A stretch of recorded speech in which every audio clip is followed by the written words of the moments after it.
Hay criaturas que la ciencia oficial no reconoce pero que cientos de personas en Sudamérica afirman haber visto.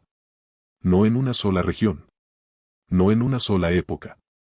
Sino durante siglos, en distintos países, en selvas, montañas, ríos y lagos donde el acceso es tan difícil que nadie puede confirmar ni desmentir nada con certeza. Sudamérica es el continente con la mayor biodiversidad del planeta. La Amazonía sola contiene millones de kilómetros cuadrados de selva que los científicos no han explorado completamente.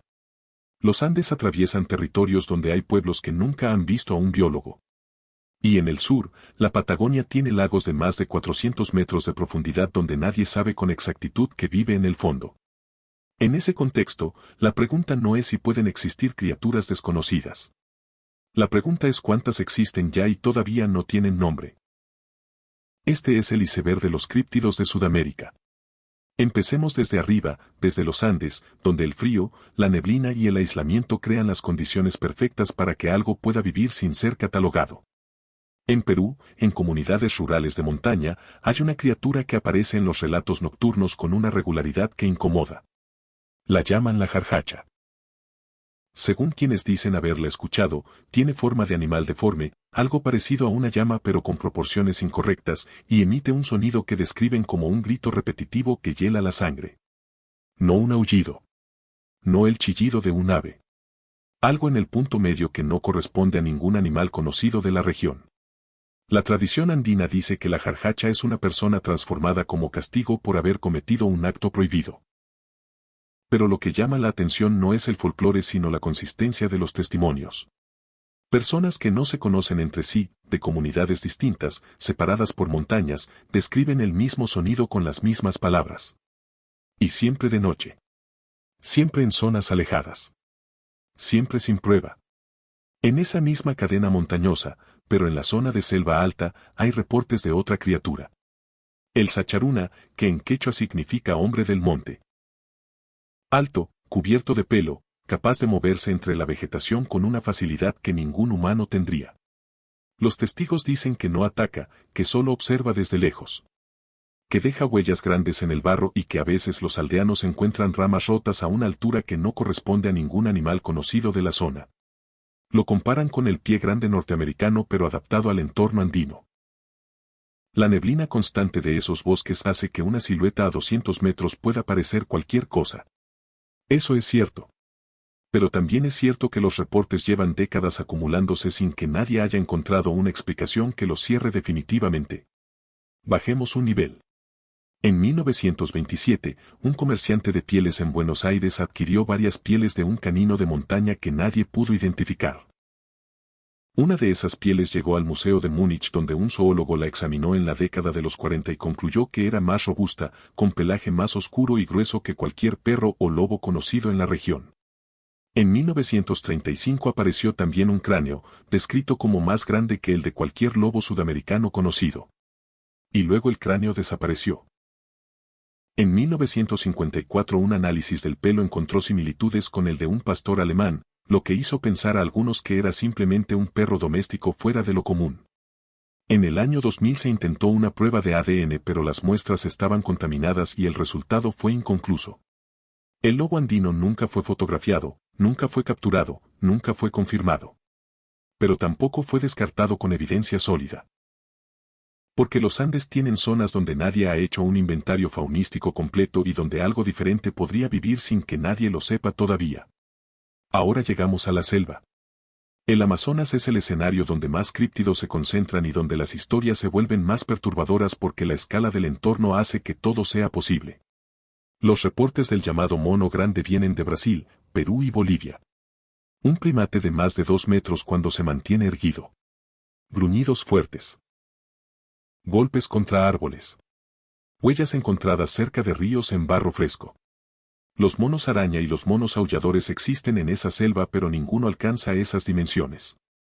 En la década de los 90, exploradores locales en Brasil describieron figuras oscuras moviéndose entre los árboles a gran altura, demasiado grandes para cualquier primate catalogado. La selva distorsiona las distancias y la luz. Un mono aullador visto en malas condiciones puede parecer mucho más grande. Eso es probable. Pero la Amazonía tiene zonas que ningún biólogo ha pisado y donde los indígenas reportan animales que la ciencia todavía no ha registrado. Bajemos más. El estoa es la criatura que más incomoda a los zoólogos porque sus descripciones no corresponden a ningún animal viviente sino a algo del registro fósil. Un reptil bípedo carnívoro con cuernos sobre los ojos, escamas resistentes y patas traseras fuertes que le permiten moverse erguido. Los guías indígenas Yanomami de la región conocida como Curupira hablaban de una gran criatura que se parecía a un caimán enorme pero caminaba en dos patas y cazaba tapires y capibaras por emboscada. Los criptozoólogos lo comparan con el Carnotaurus, un dinosaurio terópodo que vivió en Sudamérica durante el Cretácico. No existe evidencia física verificable del estoa. Pero existe algo más incómodo que eso. Los Yanomami no tienen tradición de inventar criaturas para impresionar a los exploradores. Sus relatos sobre fauna real han demostrado ser precisos en múltiples ocasiones. Cuando dicen que algo camina en dos patas y tiene escamas, la pregunta obligatoria es ¿qué vieron exactamente? Continuamos descendiendo. En 1920, durante una expedición petrolera en la frontera entre Colombia y Venezuela, el geólogo suizo François Delois afirmó haber encontrado dos primates de proporciones desconocidas que caminaban erguidos y tenían comportamiento agresivo. Uno de ellos fue abatido. Medía aproximadamente 1,65 m, tenía 32 dientes en lugar de los 36 habituales en los monos del Nuevo Mundo y no tenía cola. Tomaron una fotografía antes de perder la evidencia durante el regreso. La imagen fue presentada en Europa en 1929 y generó debate inmediato. La mayoría de los científicos concluyeron que era un mono araña manipulado. Una carta de 1962 de uno de los participantes sugirió que era un mono de compañía sin cola y que la presentación fue alterada. Pero hay algo que nadie resolvió del todo. Si era simplemente un mono araña, ¿por qué las medidas no coincidían con ningún ejemplar conocido de esa especie? Ahora llegamos al nivel que muy pocos conocen. Hace aproximadamente 3000 años existía en Sudamérica un murciélago vampiro prehistórico llamado Desmodus draculae. Era un 30% más grande que el vampiro común actual. Sus restos fueron encontrados en Venezuela y Brasil. Oficialmente se extinguió hace 3000 años. Pero en la década de los 60 se reportaron en la Amazonía peruana casos de ganado doméstico con heridas extensas e inexplicables que no correspondían al patrón de mordida del murciélago vampiro común. Y en zonas rurales de Brasil y Perú circularon relatos de murciélagos de tamaño anormal que atacaban de noche. El vampiro común sí existe y puede causar heridas que parecen más graves de lo que son. Eso explica una parte. Pero Desmodus draculae se extinguió hace relativamente poco tiempo en términos geológicos y vivió en exactamente las mismas regiones donde aparecen estos reportes. La extinción reciente de una especie en zonas de selva inaccesible no es imposible de cuestionar. Bajemos al fondo. Durante el Pleistoceno, Sudamérica fue hogar de animales que hoy solo conocemos por fósiles. Perezosos del tamaño de elefantes. Armadillos acorazados de más de 2 toneladas. Felinos con dientes de sable. Osos de cara corta que alcanzaban 3 metros de altura cuando se erguían. Todos se extinguieron hace aproximadamente 10.000 años. Pero 10.000 años en términos geológicos no es mucho tiempo. Y la extinción de la megafauna sudamericana coincidió exactamente con la llegada de los primeros humanos al continente, lo que significa que esos animales no desaparecieron solos en el vacío. Desaparecieron mientras algo los cazaba. En el norte de Argentina, en 1896, se documentaron testimonios de gauchos que hablaban de un armadillo monstruoso que dejaba marcas profundas en el suelo.